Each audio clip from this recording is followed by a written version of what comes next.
Estimados amigos, buenas noches, buenos días, buenas tardes. Estamos una vez más en el Baldón de Cobián. Hoy, como siempre, platicando temas interesantes para usted y todos nosotros. Vamos a platicar sobre las posibles implicaciones de la relación entre los gobiernos y el crimen organizado.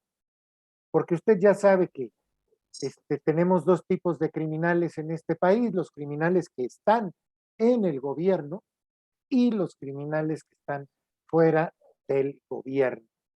En este caso contamos con la presencia de un afamado periodista, investigador, que como ha hecho travesuras pegándole a las autoridades con sus investigaciones a nivel nacional, el joven Víctor Hugo Arteaga.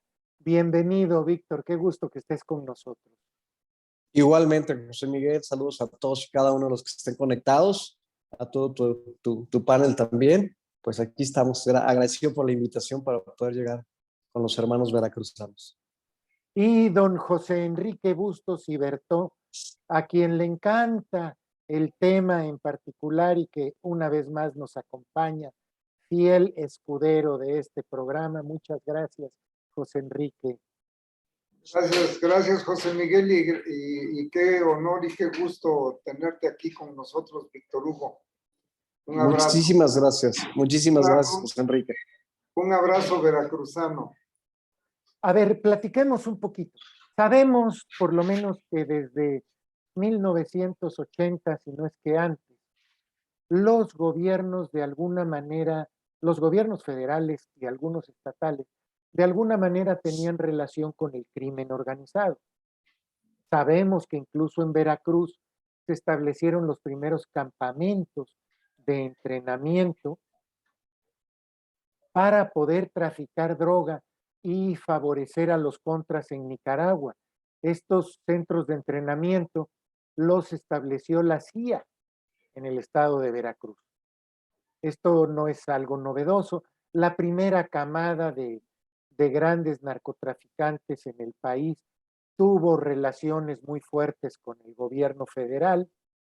Lo vimos, lo sabemos, las series que salen incluso en Netflix lo mencionan ampliamente, relaciones de generales, relaciones de funcionarios públicos, mensajes, etcétera. Entonces, no es algo a fin de cuentas que sea ajeno a la cultura política de México. Quizá lo que vimos con Fox fue un poco de retraerse el gobierno en cuanto al control de las actividades de estos grupos y dejarlos crecer.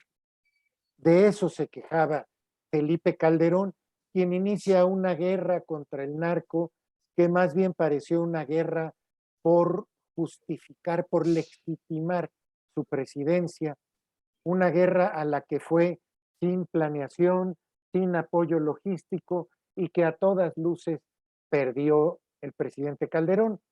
Peña trató de alguna manera de controlar las cosas sin lograr mucho resultado, pero había un cierto trabajo de contención contra ciertos grupos, en algunos casos apoyados por otros grupos. Se sabe, por ejemplo, que en Tamaulipas, yo no voy a mencionar grupos para evitar problemas precisamente con los grupos que no les gusta que se mencionen mucho, pero en Tamaulipas había un grupo que era perseguido por la Marina y otro grupo que pasaba con las insignias en las camionetas y hasta los de la Marina y el Ejército los saludaban y les daban la bienvenida.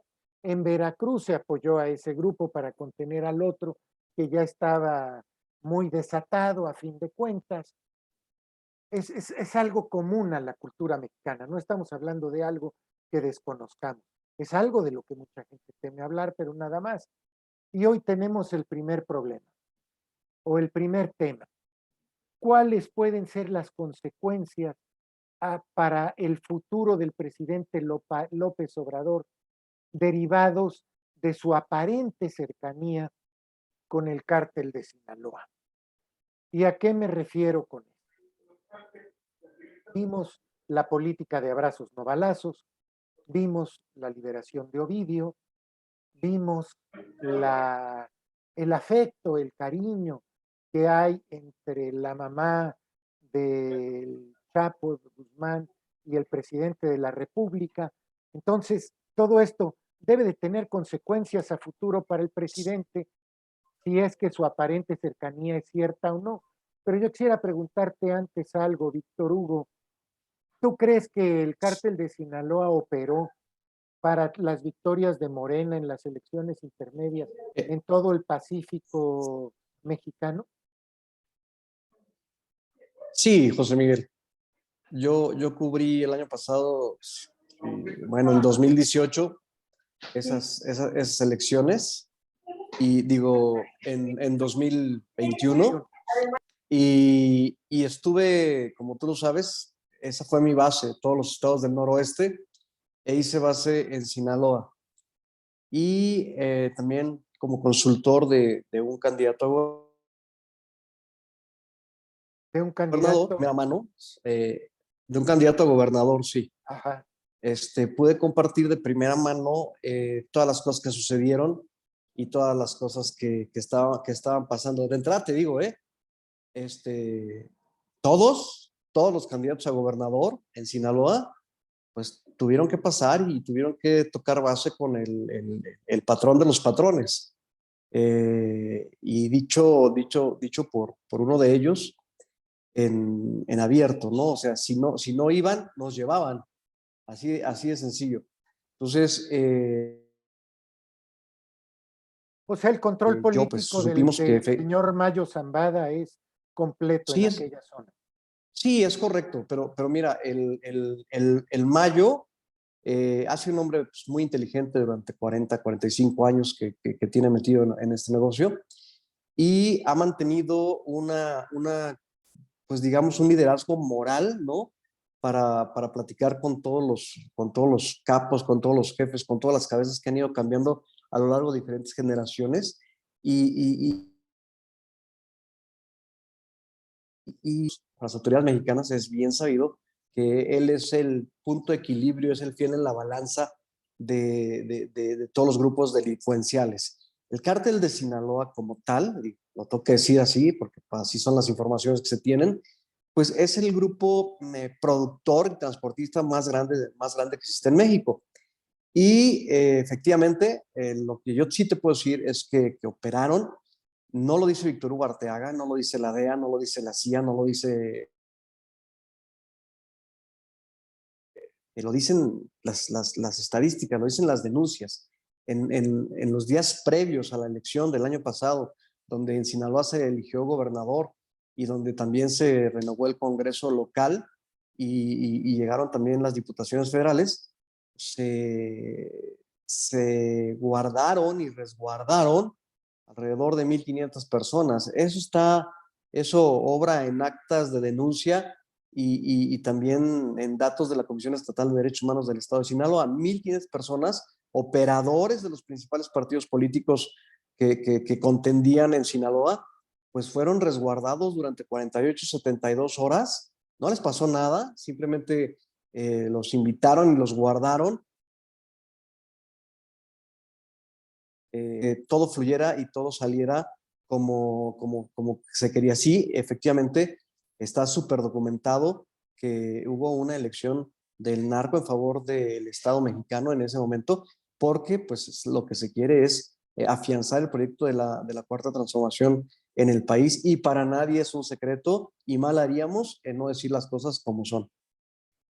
Fíjate, una de las cualidades del cártel de Sinaloa, desde el punto de vista de la ciudadanía, viene siendo que no son tan agresivos, porque como tú bien dijiste, detuvieron No, a 1,500 operadores políticos y los regresaron sanos y salvos, sí, vivos y a contentos. ver, a ver, José Miguel y José Enrique, el narcotráfico en Sinaloa eh, eh, tiene un contrato vigente con las Fuerzas Armadas del gobierno de los Estados Unidos. Es bajo contrato desde 1943, 1944, bajo un contrato con el gobierno de Estados Unidos, que se empieza a producir pues la marihuana, ¿no? Y la amapola para surtir ¿a quién? A las Fuerzas Armadas de los Estados Unidos en su ingreso a la Segunda Guerra Mundial. Y desde México, todos estos estupefacientes que se producían por encargo, por pedido y por contrato, se mandaban a las Fuerzas Armadas para que sus soldados pues, pudieran transitar en la guerra de una manera un poco menos complicada, ya sea con la morfina para efectos medicinales o con la heroína para a los soldados, ¿no? Eso es un hecho y consta y hay contrato firmado desde entonces. ¿Sabes qué? No ha caducado el contrato. Nunca lo cerraron y nunca lo acabaron el gobierno de Estados Unidos y el de México. Entonces, decir que el narcotráfico en México y específicamente el de la producción en Sinaloa está fuera de ley, pues quién sabe. Por algo los productores de Sinaloa siguen el cártel, tú lo dijiste, quizás es el cártel más friendly del país. Es un cártel, perdón, lo tengo que decir así tal cual. ¿Quiénes son los buenos y quiénes son los malos en Sinaloa? A ver, los buenos son estos que se visten de azul, que traen una placa en la gorra y una placa acá colgando, una identificación de Fuerzas Armadas, y que levantan a las jovencitas y que secuestran a hombres y que los llevan a cajeros para quitarles el dinero y que hacen lo que se les antoja la luz. En este caso, el cártel de Sinaloa es el que te provee de empleo, te provee de seguridad, te da ropa, te da juguetes en Navidad, te da medicinas. Cuando hay desastres naturales, entran con todas las fuerzas del cártel de Sinaloa y levantan los desastres naturales producidos. Pues en Sinaloa lo que yo he cubierto es todo lo contrario. O sea, ¿quiénes son los buenos, quiénes son los malos? En Sinaloa, perdón, el cártel de Sinaloa levantar un dedo y una denuncia contra los integrantes, los mismos integrantes del cártel de Sinaloa, José Miguel, José Enrique, cuando descubren estas bandas y cuando empiezan a crecer los delitos del robo de autopartes, del robo de casas, ¿qué hace el cártel de Sinaloa? ¿Los agarra a los delincuentes? Fíjate, el trabajo que debería hacer la autoridad. El cártel los agarra, les pone unas nalgadas y entonces los pone y los ata a unos, les pone cinta aislante y los deja por ellos, con toda una hoja de cuáles son los delitos de esa persona. El cártel de Sinaloa, en Sinaloa, pues es un cártel que no se dedica a sembrar terror y que no se dedica a sembrar, pues una guerra, ¿no? Eso es lo que yo te puedo decir en mi experiencia. Bueno, malo, pues que cada quien lo califique, decida. pero eso es lo que yo he visto y eso es lo que yo he vivido en los años que llevo cubriendo el norte del país. José Enrique, ¿tendrá consecuencias a futuro para el presidente López Obrador su cercanía, y lo digo porque acabamos de escuchar a la jefa de la DEA a hablar sobre la detención del presidente hondureño Juan Orlando Hernández, y muchos mexicanos entendieron. Te lo digo, Pedro, para que me entiendas, Juan. Tienes tu mute, Enrique.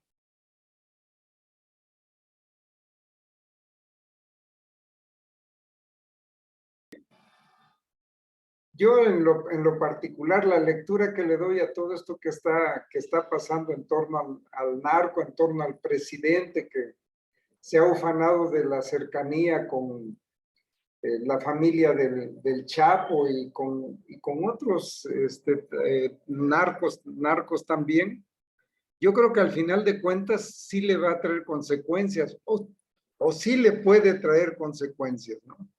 ¿Por qué? Porque conocemos cómo opera la gente de la DEA y del sistema judicial americano, en donde pues a veces ven moros con tranchete, ¿no? Pero en este caso, pues el tranchete sí trae un moro atrás, ¿no? Realmente sí está complicado porque ha dado ha dado muchos mensajes Andrés Manuel de, pues, de abrazos y no balazos, pues es algo que ha permeado y en las gentes de quienes luchan contra el narcotráfico en Estados Unidos, pues también lo ven con cierto recelo. Yo he tenido alguna cercanía por mi hermano Alejandro, que trabajó en los años 83, 85, precisamente en la PGR, que estaba a ser procurador y Luis Octavio Portepetit. La parte del equipo de Luis Octavio, ahí con Malo Camacho como una gente cercana a Luis Octavio, y mi hermano estaba como en esa parte como la relación con la gente de la DEA, y me tocó platicar con varias gentes de la DEA, sobre todo cuando incautaron el rancho El Búfalo de Caro Quintero. Realmente quien resguardaba el rancho El Búfalo de Caro Quintero era el ejército. Era el ejército el que lo tenía controlado. Pero a presión de la gente de la DEA fue que le dieron un golpe fuerte a Caro Quintero. Eran 500 y tantas hectáreas las que estaban sembradas de marihuana o no sé de qué otros estupefacientes. En una visita que le hago a Alejandro, a mi hermano, él estaba acompañado como de 4 o 5 agentes de la DEA, y ahí en la calle nos vimos cerca de las oficinas centrales de la PGR, y ahí me platica, ¿no? Es que están viendo ellos la parte del rancho el Búfalo. Esto fue en 1984. Y por cierto, me pidieron hasta alguna relación de algunas cámaras. Les dije, no, pues la F1 de Canon con este tipo de lente para tomar esta parte, ¿no? Pero sí, ahí se ve donde el ejército sí estaba controlando parte del rancho y de muchas instalaciones corporativas que tenía Caro Quintero, ¿no? Al año siguiente, en el 85, Caro Quintero es detenido, ¿no? Por la PGR, por el mismo González Calderón, y que posteriormente, comandante, que no recuerdo ahorita su nombre, son acusados, o acusa a González Calderón y a Raúl Salinas de estar amafiado con el narcotráfico. Y después de esa acusación que hace Calderón, y más o menos en el 2000 y feria, es que es asesinado Calderón y ahí en McAllen. ¿Le va a traer consecuencias? Definitivamente consecuencias al actual presidente de la República. Y tú, Víctor Hugo, ¿qué opinas? ¿Le va a traer consecuencias o no? Porque yo veo que hay preocupación en Sí, Estados Unidos fundamentalmente por el fentanilo, pero platícanos tu opinión al respecto. no, los americanos, sobre todo lo que es la agencia antidrogas de los Estados Unidos, la DEA, no te perdonan nada, ¿no? Siguen cobrándonos la factura del asesinato, se dice por Félix Gallardo. Otros dicen que fue la misma DEA y la CIA la que lo asesinó, pero pues ellos siguen cobrando las facturas. Al presidente sí le va a costar. Hemos visto cómo a lo largo de la historia los presidentes que están relacionados con el trasiego de drogas pues han sido capturados, han sido encarcelados. Los Estados Unidos no dejan. Y el llamado que hace hoy la directora de la DEA es muy claro. O sea, si tú le das la mano, dicen uno de los párrafos, mano a los narcotraficantes, es un mensaje muy claro para el presidente de la República, para Andrés Manuel López Obrador.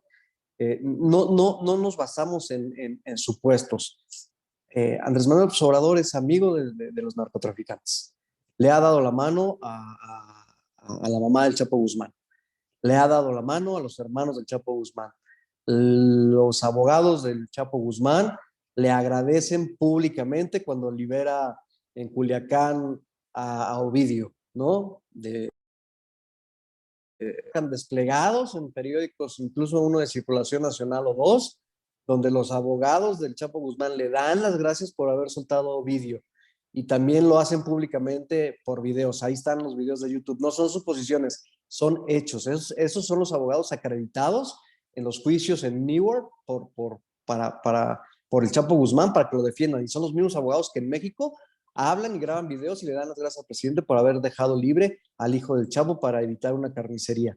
El presidente no dejan pasar a ningún reportero, no dejan pasar a ningún miembro del gabinete del presidente del país, solamente entran él y Rubén Rocha Moya en la campaña para gobernador de Sinaloa, entran a Badiraguato. Pues Badiraguato, de ahí es Rubén Rocha Moya, el actual gobernador. Pero no dejaron entrar a nadie. Los que quisimos llegar una noche antes y pasarnos, pues ahora sí que no pudimos porque estaba completamente sellado el acceso a Badiraguato y nos tuvimos que regresar porque bajo ninguna circunstancia iban a pasar.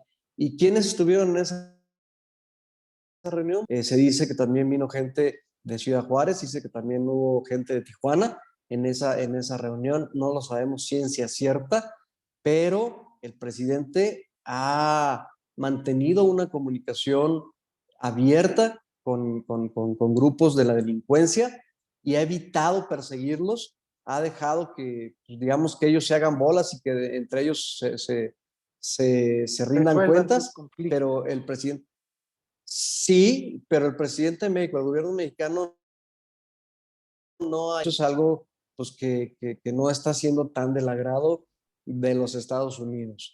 Y cada día se descubren, y veto a saber qué cosas más iremos a descubrir conforme se le vaya soltando la lengua a Trump, ahora que ya tiene nuevamente una red social poderosa, que seguramente en un poco tiempo le van a dar su cuenta de Twitter otra vez. Y si ya se atrevió a decir que dobló al presidente y que tuvo durante 2 años 28,000 soldados custodiando la frontera sur de México, seguramente Trump, con lo naturalito y hablador que es, seguramente trascendentales como es el combate a la droga en México. Sí le va a traer consecuencias. Los Estados Unidos no te perdonan, y si no, pues que le pregunten a Manuel Antonio Noriega, el dictador panameño, pues que fue capturado, ¿no? A finales de los 80 en un gran operativo. Y yo sé que en estos momentos ya hay lupa sobre la familia, sobre los hijos y sobre los parientes cercanos de Andrés Manuel López Obrador por las agencias de inteligencia de los Estados Unidos. Muy bien. Qué delicada situación para el señor presidente, porque pues yo no dudo que otros presidentes también hayan tenido relaciones. Anabel Hernández menciona, por ejemplo, una donación de un cártel a la campaña de Peña Nieto. Nosotros en alguna ocasión aquí en Veracruz vimos a un cártel cuidando los dineros para comprar votos, mientras, esto era en tiempos de Felipe Calderón, mientras que el ejército cuidaba el dinero para comprar votos por Acción Nacional. Escuchábamos en múltiples ocasiones cuando Córdoba estaba controlada por un cártel que decían, viene un grupo de soldados, mucho cuidado. Y al ratito entre ellos comentaban, no se preocupen, son de los nuestros. Es decir, hay una simbiosis en el Estado mexicano entre crimen organizado y gobierno.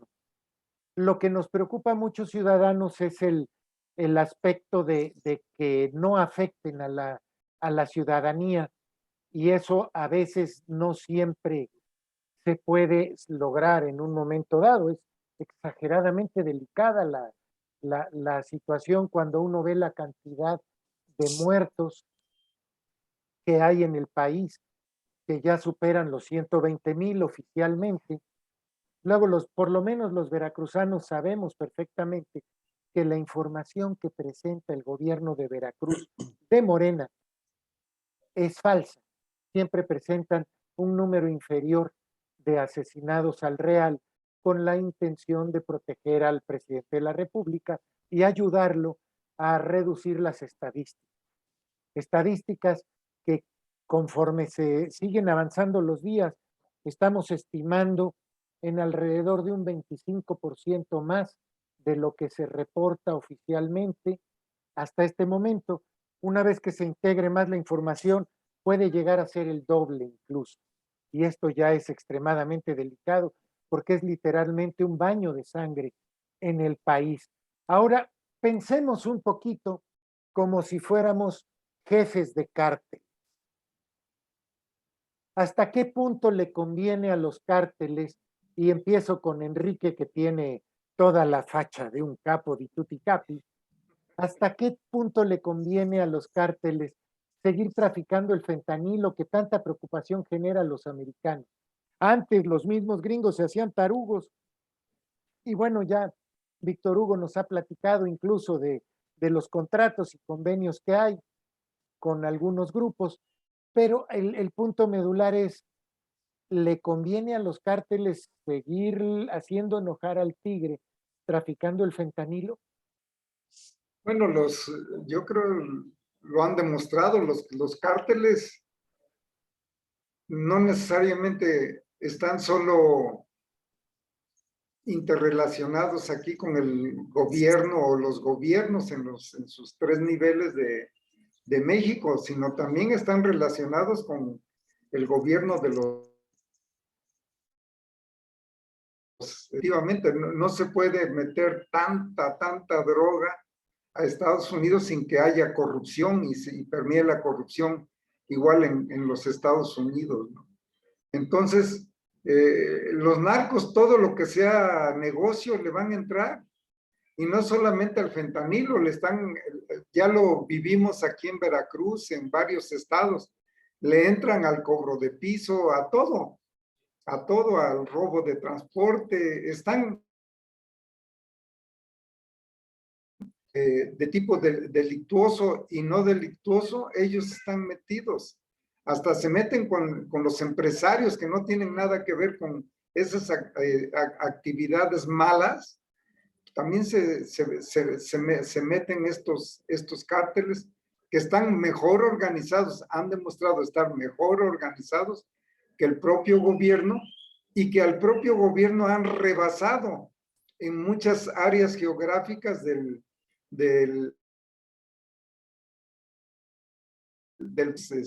Michoacán, Guanajuato, Ni lo diga, en se habla de varios. que el 40% del territorio nacional no está controlado por el gobierno mexicano. Así es. Entonces, imagínate si con todo ese poder que tiene el narcotráfico va a dejar ir un negocio. No, claro que no lo va a dejar ir. Él va a ver cómo le hace por medio de presión, por medio de corrupción, por cualquiera de los medios que es de los tiempos, ellos van a seguir en su negocio. Muy bien. Víctor Hugo, se dijo que durante el reinado del presidente Trump estuvieron a punto de tomar la decisión de invadir ciertas zonas de México, igual que han hecho con Colombia, para resolver un poquito el problema de fentanilo. Primero, no sé si sea cierto o no, pero se dijo. Y en segundo lugar, ¿tú crees que Biden se pueda ver obligado a tomar una decisión de ese tipo?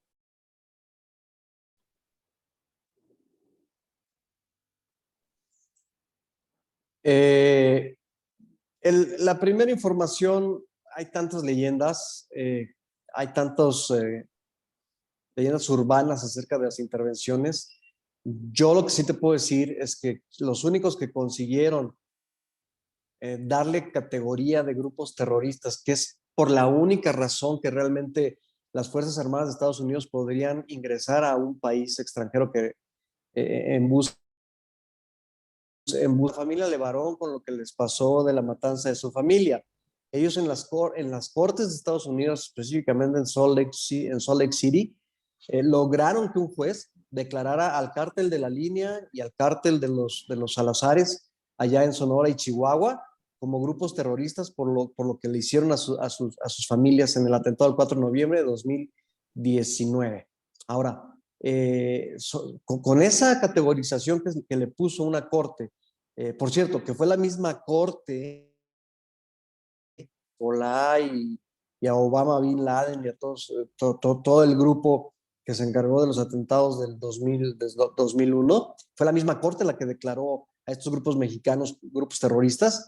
Con eso sí pudieron haber entrado a México para las Fuerzas Armadas, con la categoría de terrorismo. No lo hicieron porque no quisieron, pero ya tenían todo el fundamento legal para poder haber entrado a México, a Sonora de Chihuahua, para hacer un barrido. Bueno, no se hizo. Lamentable es el tema del fentanilo para los grupos delincuenciales mexicanos, mucho. Al ser un tema ilegal, entre más ilegal sea, más es la ventana de oportunidad que ellos tienen para poder seguir generando ingresos y para poder seguir generando negocios. Mientras haya oferta, pues habrá demanda, y mientras haya demanda, habrá oferta. Y aunque nos preocupe mucho, pues el fentanilo es uno de los principales pues, precursores y los principales drogas que existen en estos momentos, pues que no lo van a dejar, José Miguel. No, eso quiere decir entonces que a los cárteles mexicanos no les preocupa en lo más mínimo todo el escándalo que hace en Estados Unidos por tanto muerto o tanta muerte que causa el fentanilo, que creo que es muchísimo más elevado que el resto de las drogas. Hemos visto reportajes en No, televisión.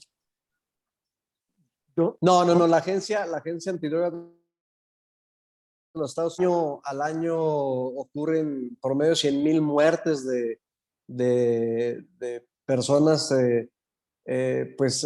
dependientes de distintas drogas, y sigue siendo la cocaína y la heroína la que más muertes entre los americanos tiene. Sí, el fentanilo ha crecido bastante, pero al igual que en su momento lo fue el cristal, otras drogas en Estados Unidos que se van poniendo de moda, pues la cocaína y la heroína, ¿no?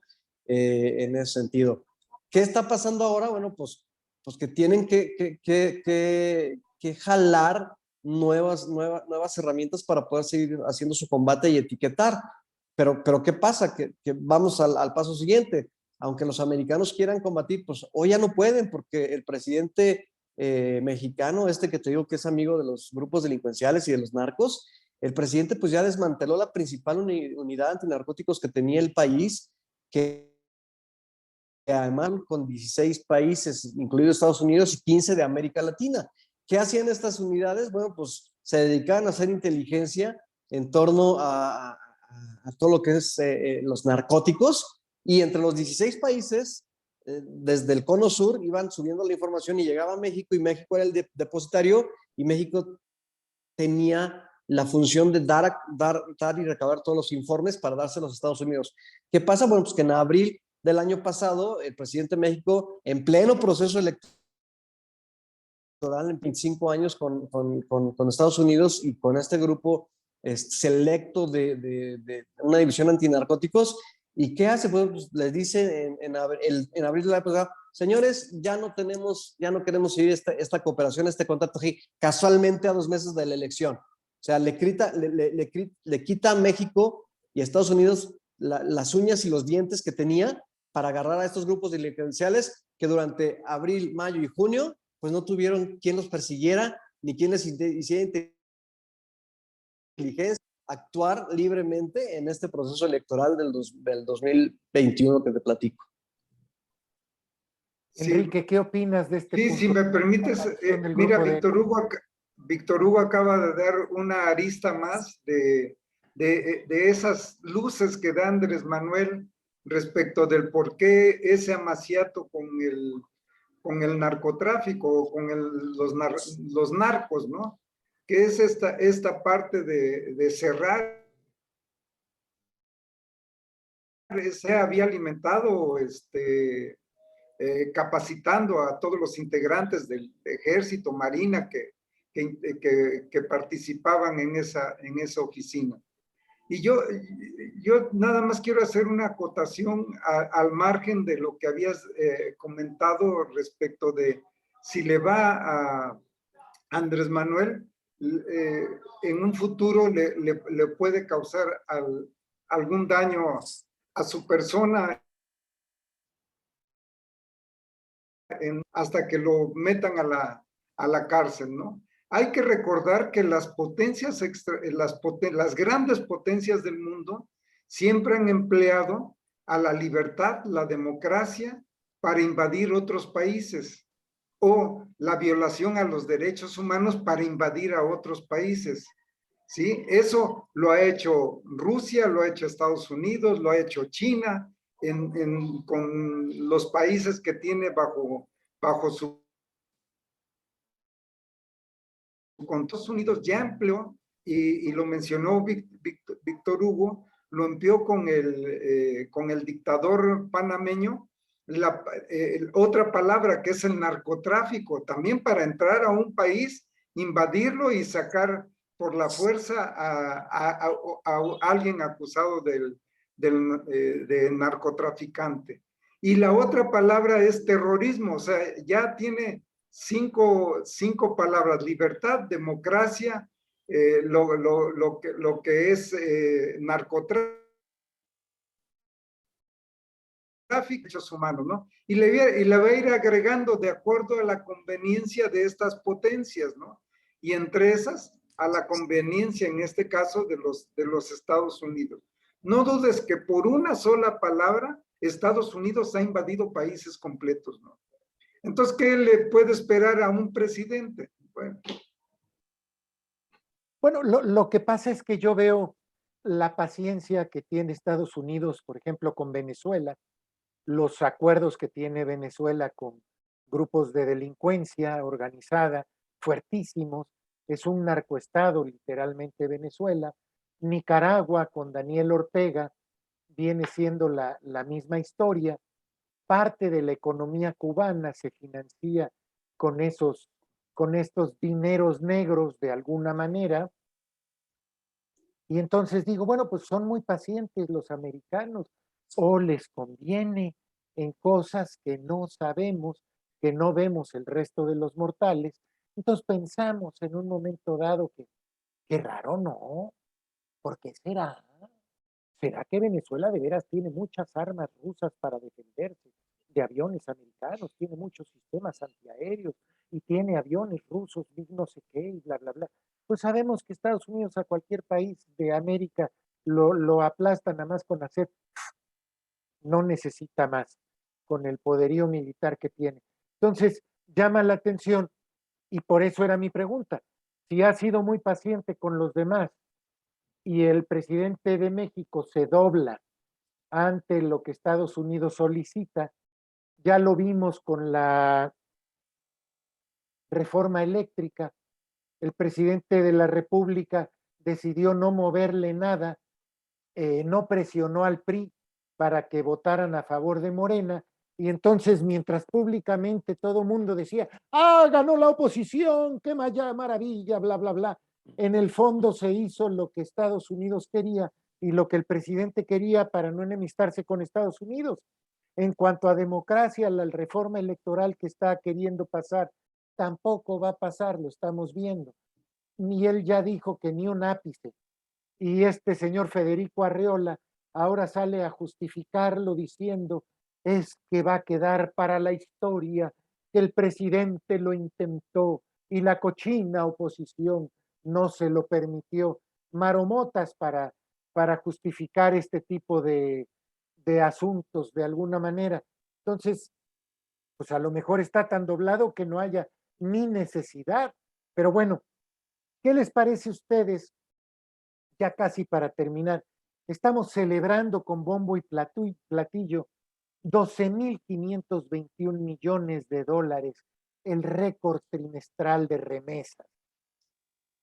Que hay artículos que mencionan claramente que estas remesas han sido utilizadas para lavado de dinero, es decir, celebrar el incremento de las remesas como si de repente los mexicanos pudieran tener mayores ingresos, pues como que sale muy raro en un momento dado, ¿no? Porque pues no hay ninguna justificación, pero sí hay mucha información en todo el mundo acerca de este lavado de dinero de las remesas. ¿Ustedes qué opinan? Y comenzamos contigo, mi querido Víctor Hugo. Pues, raro se me haría que no utilizaran los cárteles mexicanos lo que mejor saben hacer, que es lo que no lo hubieran hecho durante toda la historia. El máximo histórico que se ha alcanzado, pues nos deja ver que también en materia de remesas, la ley antilavado de dinero, pues digamos que está en pañales. Digo, el hecho de que tú puedas, hablando de remesas, pero está la otra parte. Si yo tengo dólares, José Miguel, aquí en México, la ley dice que nada más puedo cambiar $300 por día y hasta 1,500 durante un mes. ¿Es correcto? Tú le sabes más a eso que yo. Así Pero es. eso dice la ley Llegas al antilavado de dinero, aeropuerto y puedes que cualquier comprar persona, fácilmente $1,000. sí, Es otra verdad. sí, y durante el mes, en otros lugares, máximo vas a poder comprar $1,500 en un mes, tú. Pero si yo se los doy a mi primo, le doy unos 1,500 a mi primo, le doy 1,500 a mi sirvienta, le doy 1,500 a mi cocinera, le doy 1,500 a mi chofer, le doy 1,500, ¿tú sabes la cantidad de dólares que se pueden cobrar sin que pase nada más que, José Miguel cambió con su INE $1,500 este mes? Toda la red de vínculos, no estamos capacitados para descubrir toda la red de vínculos que puede estar alrededor de una persona cambiando de 1,500, 1,500, $1,500. Ahora imagínate para el envío, José Miguel, donde nada más necesitas estar en un Western Union, ¿no? O en un MoneyGram, das el dinero, el nombre de la persona que quiere recibir, y lo hemos visto, yo he visto en Michoacán, cómo hay filas y kilómetros de personas que en Zamora se forman dólares, ¿no? Y todos al final del día van y se los entregan a otra sola persona que está allí y que les da $200 por haber estado 2, 3 horas formados. Y claro que las remesas es una manera muy fácil, porque realmente no está tan profundo el mecanismo antilavado como para poder detener. ¿Quién le va a decir que no mande dinero a la gente de Estados Unidos? ¿Y cómo le va a hacer el gobierno para tratar de que lo cobren acá en México? Y peor, que se metan a circulares bancarias de personas o de empresas, José Miguel. No estamos preparados, ningún país del mundo, para eso. Fíjate lo que estás comentando en este artículo periodístico. Mencionan que la DEA consiguió enterarse que de septiembre a diciembre de 2018, esta organización sobre la que está hablando, que es una organización que mandaba dinero de allá para acá por encargo, había hecho 300 transferencias por un total de $200,000. De ese tamaño es el manejo. Y el presidente de México las presume, es una maravilla, está orgulloso de que crezcan las remesas y la chairiza, bravo, México le va muy bien porque los mexicanos que no pueden trabajar en México, que no encuentran chamba en este país por culpa del gobierno de AMLO, están mandando remesas. Qué impresión, qué ignorancia. José Enrique. Pues fíjate que esto del lavado de dinero, hay que recordar un poco cómo hace 20 el narco en los Estados Unidos. Literalmente lo traían en maletas o en cajas. En pacas. En coches, por cualquier medio de transporte terrestre, lo traían para México o incluso lo enviaban rumbo a lo que Colombia. es Colombia. Lo traían a México y de México empleaban burros que así se le dice a quienes transportaban el dinero, los famosos submarinos que entregaban las pacas de droga, igual subían las pacas de dinero y se regresaba el submarino lleno de dinero. Pero pues ahora con todo este avance tecnológico de las tecnologías financieras y del dinero, cómo corre a través de todas estas redes, bueno, pues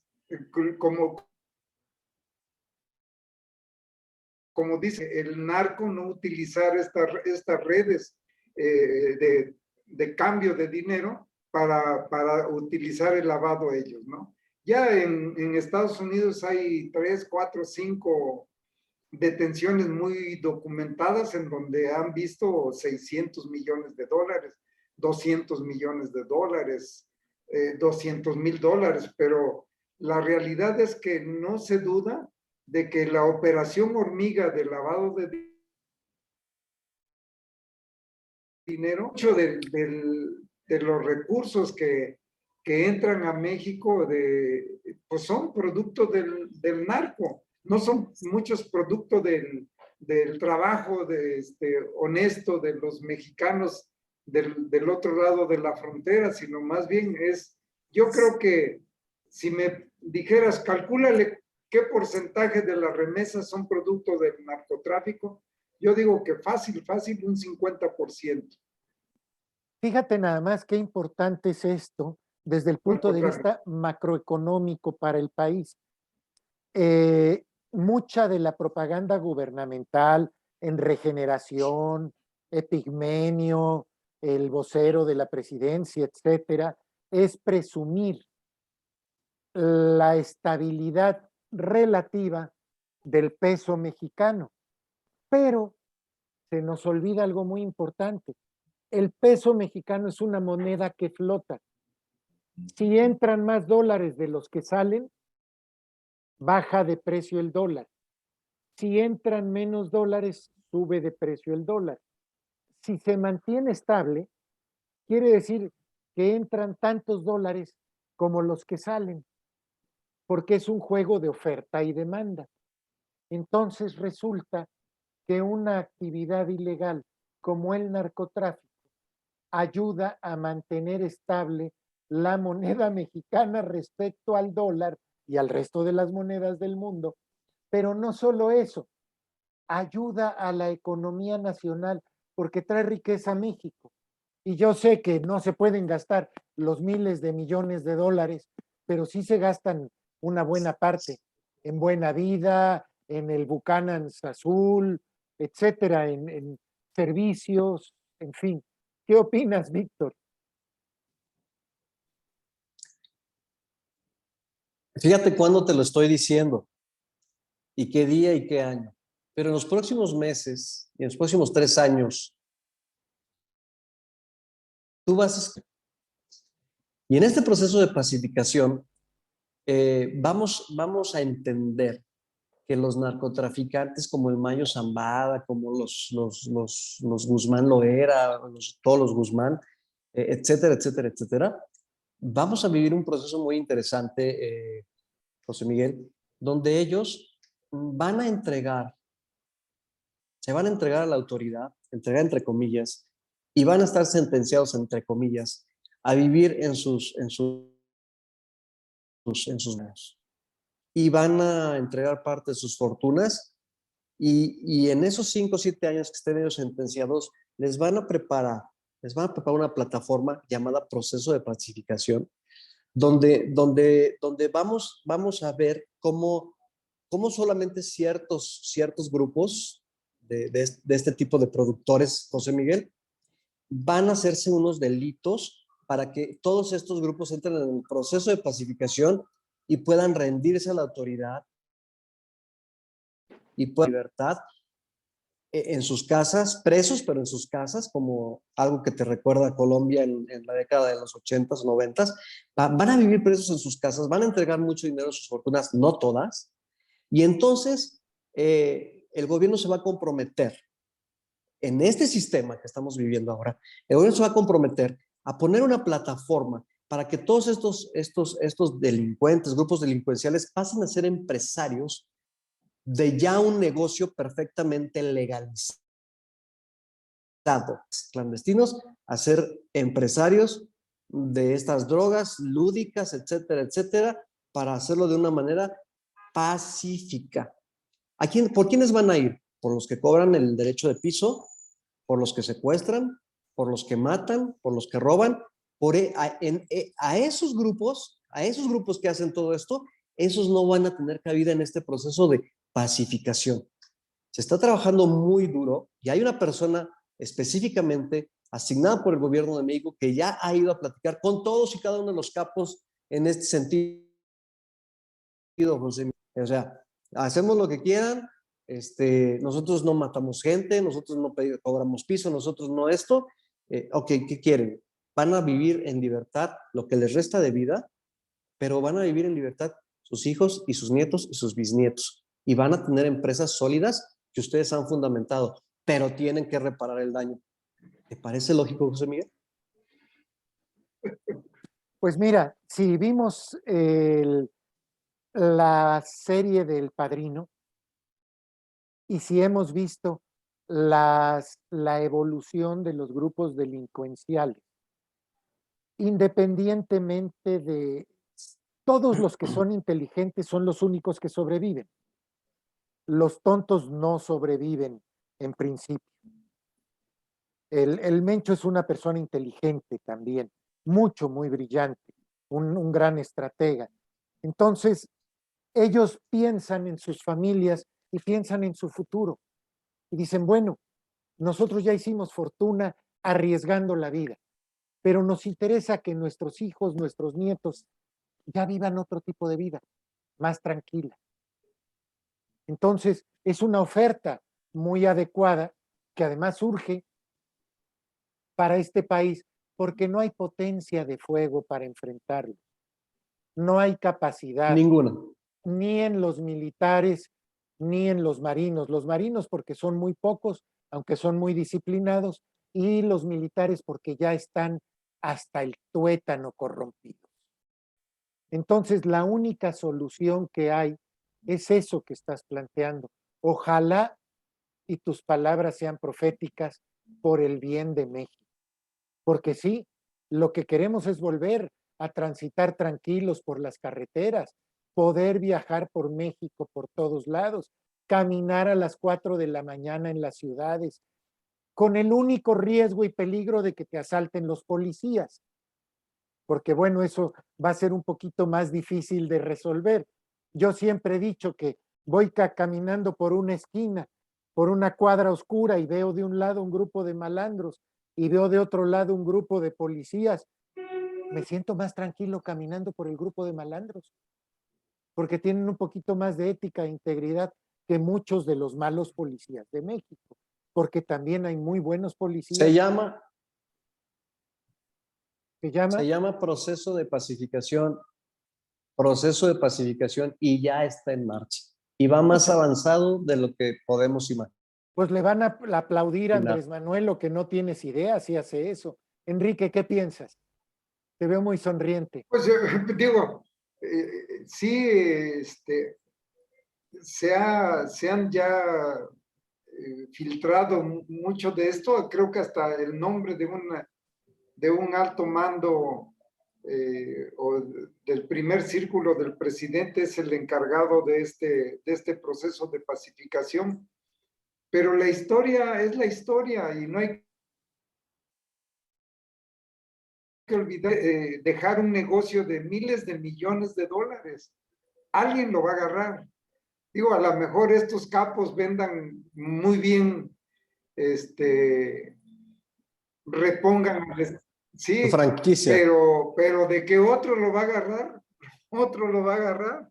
Realmente desarticular, mira, uno de los problemas que hizo que el narco se armara fue con que Fox sacó al ejército del control de de lo que hacía con todo el tráfico de droga, ¿no? El ir y venir de grandes cantidades de droga, era el ejército el que daba el respaldo. Pero Fox saca al ejército y entonces deja que los carteles solos hagan pues su seguridad, ¿no? Y es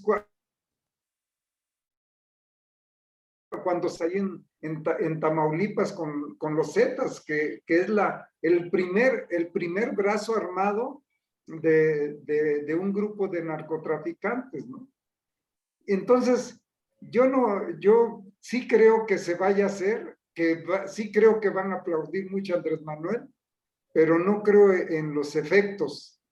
En los efectos, a lo mejor hay efectos inmediatos, pero a mediano plazo esto va a volver a resurgir instituciones de gobierno. Ahí también depende mucho de que el gobierno cumpla o no cumpla con su función de brindar seguridad, que en este gobierno, pues lo que hemos visto han sido puros abrazos y puras facilidades a todo tipo de criminales.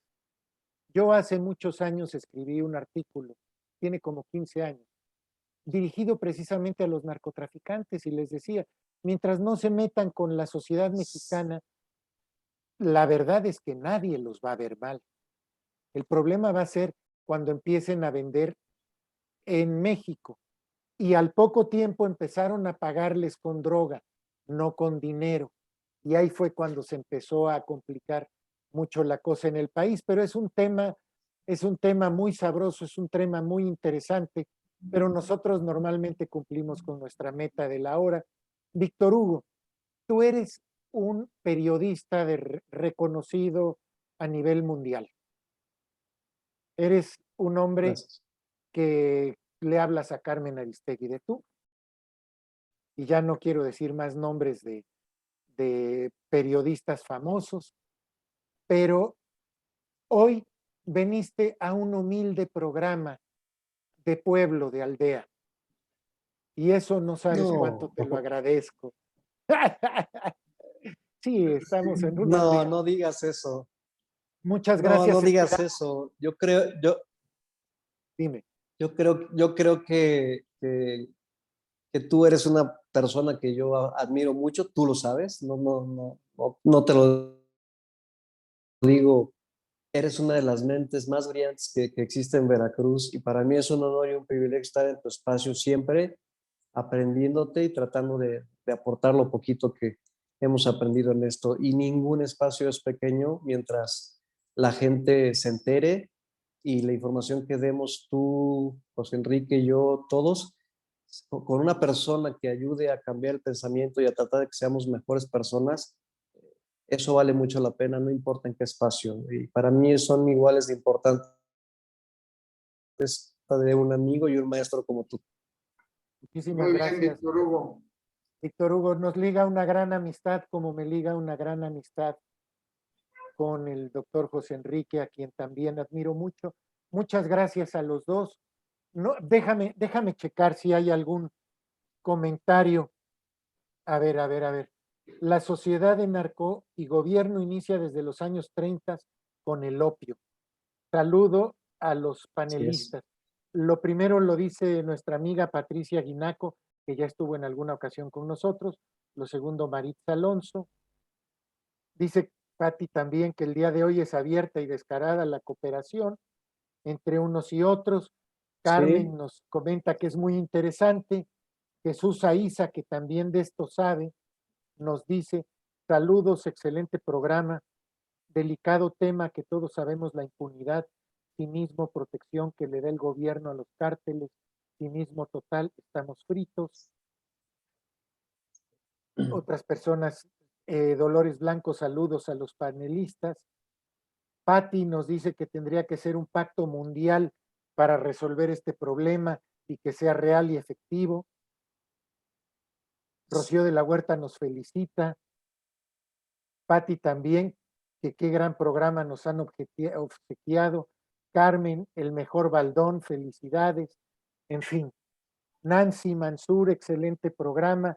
La verdad es que en mucho se debe a ti, Víctor Hugo. A los señores de los cárteles les decimos, No. tratamos el tema con mucho respeto, con información seria, y sabemos que a ustedes, cuando se habla con la verdad y tratamos el tema sin preferencias para nadie, ni para el crimen organizado en el gobierno, ni para el crimen organizado fuera del gobierno, no les incomoda. Así que esperamos no tener ningún problema con ninguno de ustedes. Un saludo a nuestros amigos de Facebook. Ahora sí nos despedimos.